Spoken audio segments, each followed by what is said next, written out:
Listen, I mean, sailing has always been quite a male-dominated sport, but as you see around here, there's a lot of female competitors as well. Yeah, so. I know. And not just competitors, there are teams where the boat is only female.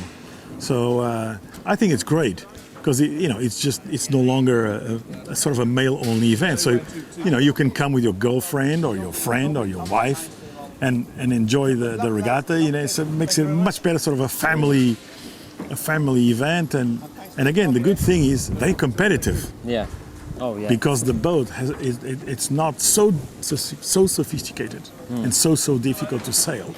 That creates a problem. So they are as competitive as the man. Absolutely. Which makes it really.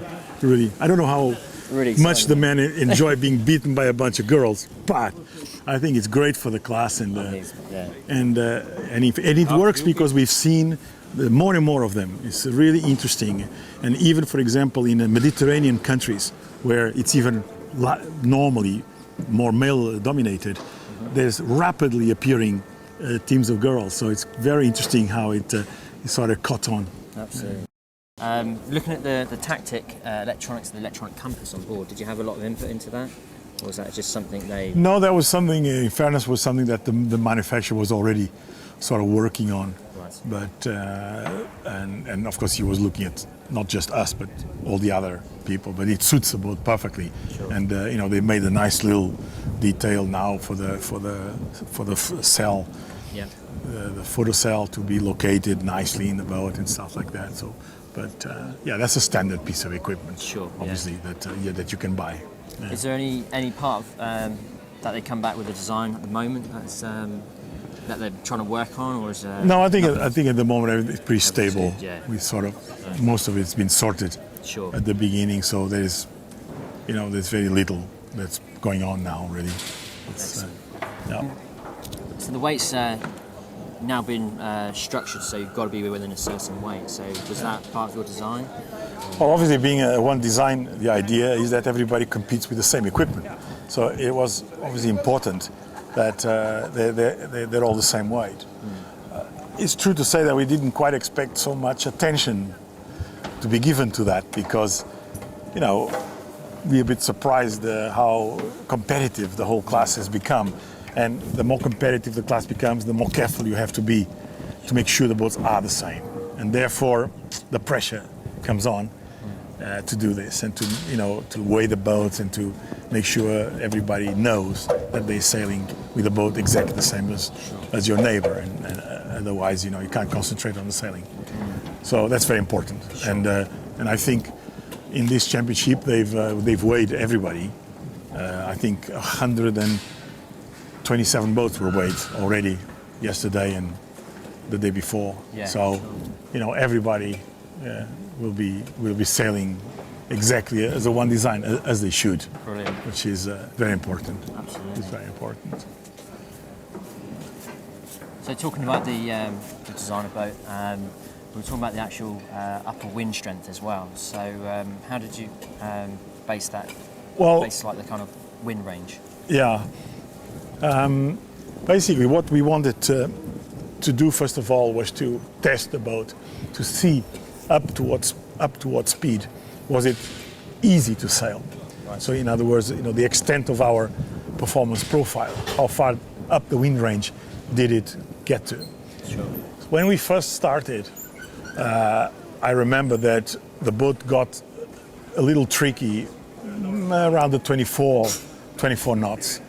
And I remember the time we say, no, we got to make this thing easy beyond 25.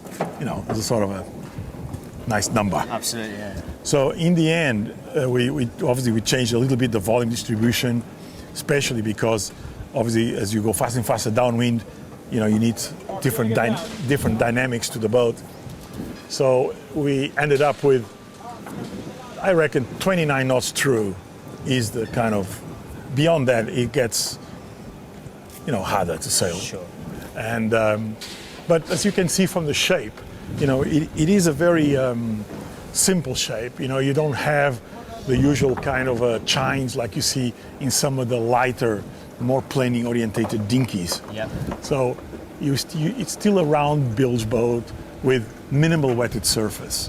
So it's a boat that can perform really nicely in light air and also in the heavier wind speeds.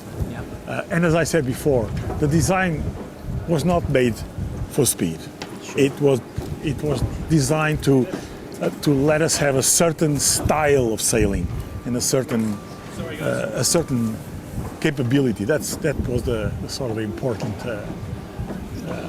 important aspects. I suppose the performance you actually ended up with is just a bonus now. So.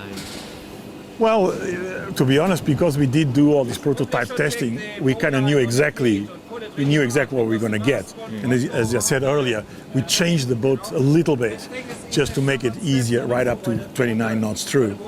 And and I remember very well when we did have a couple of days about 29, 30 knots, and in those conditions, we could do 22, 23 knots downwind steady, absolutely steady, and on the edge but controllable.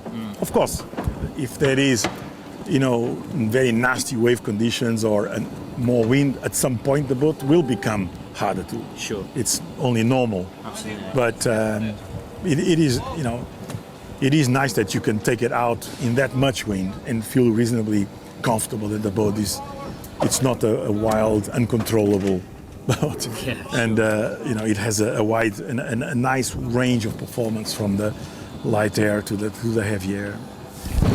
And also upwind, of course. It is not just a downwind, one wind speed wonder.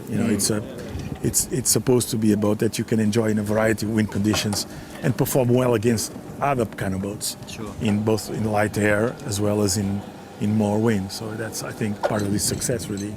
It's that performance range.